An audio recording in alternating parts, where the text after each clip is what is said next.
একটি কণ্ঠ, হাজারো অনুভূতি, আর কোটি কোটি মানুষের হৃদস্পন্দন। গত এক দশক ধরে যিনি আমাদের বিরহে চোখের জল আর প্রেমে বাঁচার রসদ জুগিয়েছেন, তিনি অরিজিৎ সিং।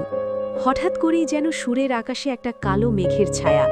অরিজিৎ সিং ঘোষণা দিলেন প্লেব্যাক ব্যানের জগৎ থেকে অবসরের। থমকে গেছে বলিউড, নিস্তব্ধ হয়ে গেছেন তার অগণিত অনুরাগী। আশিকি 2 থেকে শুরু করে ব্রহ্মাস্ত্র, দীর্ঘ এই পথ চলায় তিনি কেবল গান গাননি, তিনি গেঁথেছেন অনুভূতির মালা। যার গলায় চান্না মেরে শুনলে বুক ফেটে কান্না আসে, আবার কেসারিয়া শুনলে প্রেমে পড়তে ইচ্ছে করে।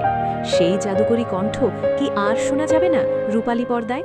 অরিজিৎ মনে করেন প্রতিটি গল্পের একটা শেষ থাকে, আর তার প্লেব্যাক অধ্যায়টি তিনি এখানেই শেষ করতে চান। তবে কণ্ঠ থামলেও সুর কি ফুরিয়ে যায়? না, প্রজন্ম থেকে প্রজন্মান্তরে অরিজিৎ সিং বেঁচে থাকবেন তার সৃষ্টিতে। সিনেমার পর্দা থেকে হয়তো তিনি বিদায় নিচ্ছেন, কিন্তু আমাদের হৃদয়ের প্লেলিস্টে তিনি থেকে যাবেন এক অমলিন স্মৃতি হয়ে। ভালো থেকো সুরের জাদুকর, তোমার গানগুলো আমাদের একাকিত্বের সঙ্গী হয়ে রবে চিরকাল।